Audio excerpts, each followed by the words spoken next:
When I was cleaning our apartment, I found a hidden note from my boyfriend's ex-girlfriend warning me to leave him, and now every red flag I ignored is flashing brighter than ever. My boyfriend Steve, 30 male, and I, 28 female, have been together for 2 years and have been living together for 8 months now. I was cleaning our apartment when I found a note in the back of a cabinet. For context's sake, I'll copy it below. Dear Steve's future girlfriend, I know it's you reading this because he'd never clean back here. I'm putting this here because I'm leaving him soon and want to warn you about him. 1. He will not clean. 2. He will not listen. 3. He will make everything feel like it's your fault. It's not your fault, he's just an incompetent man. I'm leaving him, I suggest you do the same. Best wishes, Natalia. I read the note and brought it to show to him and hear his response. He immediately ripped it up and said not to listen to it, that she was crazy and untrustworthy. I told him that the fact that he hasn't found it in the 5 years since they broke up is a red flag to me because it does mean he's never cleaned back there and that he has been cleaning less and less since I moved in. He told me that it wasn't a problem before the note, this is just his ex continuing to manipulate and ruin his life and I was letting it work. We continued to argue along the same lines and I eventually left to spend the night at a friend's place. Steve has been a great boyfriend so far. He gets along with my family.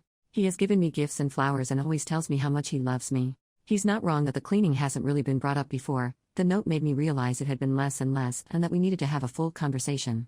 He texted me afterwards saying he's sorry that I felt like I had to leave but that it's a jerk move for me to take a note over our 2-year relationship and to leave him and our pets alone. I don't know what to do or what to believe right now. I'm contemplating trying to find and reach out to Natalia. Her name in real life is pretty unique so I think I could find her.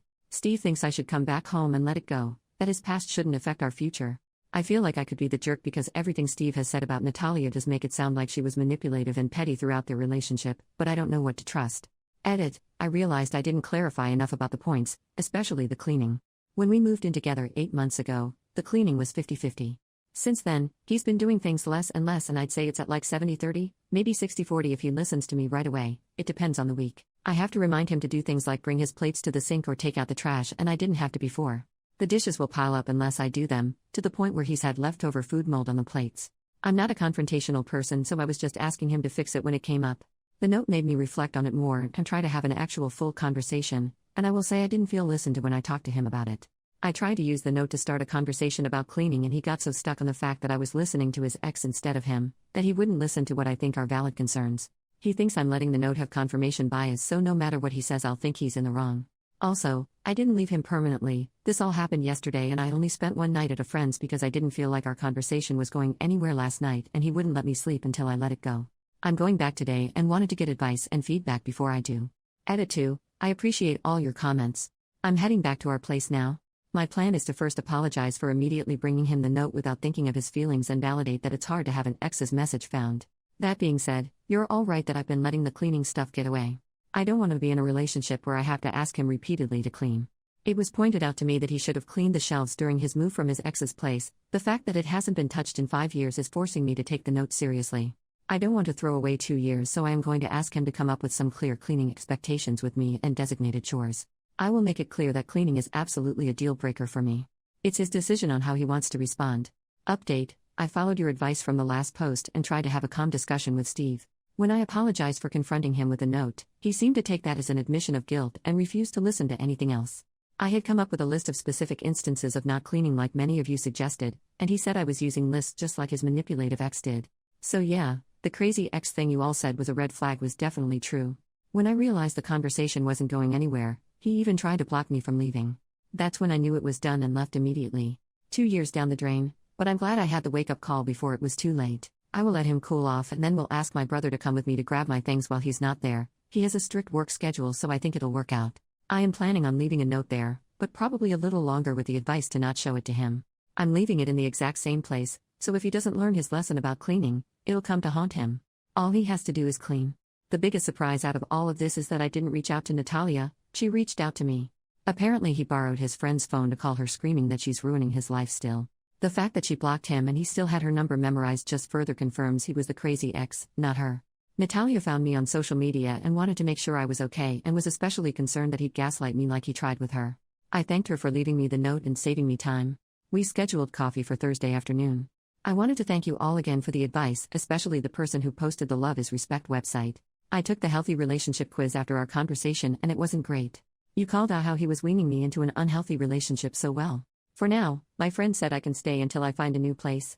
I have emergency savings and a decent job, so I'm in a privileged place when it comes to this messy breakup, and I'm just trying to feel grateful for that. Second update, as you can tell by my original post, I like to do things right away.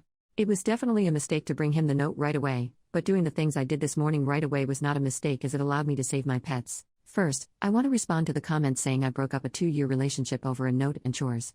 No, I broke up a 2-year relationship because when I tried to come up with solutions to an unequal situation, his response was to yell and try to convince me there was no problem except me.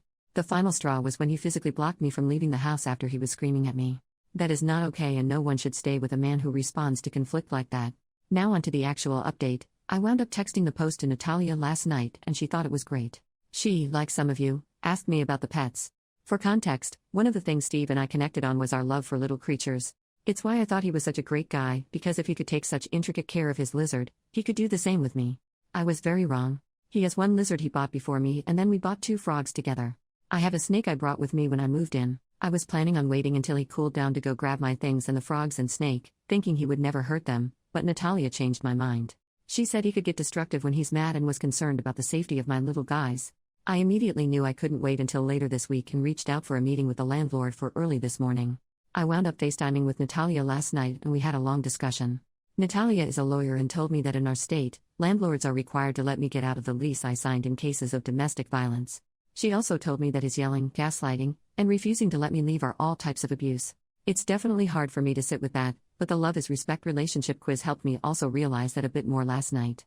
Apparently his constant messaging and control over what I wore and when were signs of abuse too. Anyway, this morning Natalia volunteered to come talk to the landlord with me alongside my brother. As soon as he heard the word lawyer, he was on top of it and said it could break the lease, but would still have to pay for all of August even though I'm leaving 3 days early.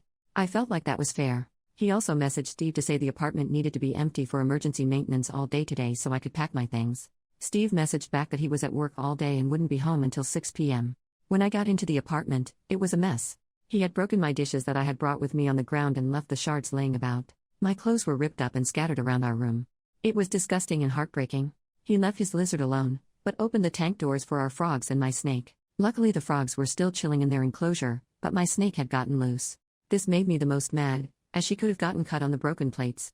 I feel so fortunate that she was just hiding in the closet corner and I was able to pack her up safely in her enclosure again. All my things are packed and I'm writing this as my brother drives me back to my friend's house right now. Natalia told me that she actually left 3 notes, one in the cabinet, one on the underside of the vacuum, and one in the crumb catcher of the toaster. While we were there, we checked to see if the notes were still there. The one on the vacuum was, but it looks like Steve did clean out the crumb catcher at least once in the past 5 years. He never told me he had already found a note in our conversations, so it caught me by surprise. Natalia and I left the vacuum note as is and replaced the cabinet one. I wasn't comfortable leaving my name on a new note, so my addition was a handout on healthy versus unhealthy relationships and a QR code to the quiz that woke me up. Natalia said if he didn't find the notes in those 5 years, especially after the move, he probably won't find them again. I'm inclined to agree, especially given he did find one but then didn't even clean the rest of the house to see if there was any more. Steve doesn't make sense to me, and seeing the state of the apartment really woke me up to the fact that I have no idea who he is. The Steve I knew would never put animals in danger, but I don't think I really ever knew Steve. To the people saying it's pathetic that I broke up my relationship because of chores and Reddit, I encourage you to reflect on the subtle ways that abuse starts. I also made an appointment for a therapist. I'm very lucky that my job has good insurance, so I should be able to work through this relationship, and I'm hoping to focus on boundaries and my people-pleasing habits so I never find myself in this situation again. To the people wishing that Natalia and I would get together, we had a good laugh about it. Natalia is engaged to a wonderful man who cleans, listens, and reflects. She said there's a phenomenon that when people break up with their awful ex, their soulmate can quickly follow. I'm hoping that's true. Regardless, I do think I got a good friend out of this, especially since Natalia is a snake mom too. This is my final update. I hope if you learn anything from my experience, it's that abuse doesn't start right away. First there's love bombing, gifts, and pretty words. And then slowly, they test how much you'll put up with. You should never have to put up with anything, especially moldy freaking plates.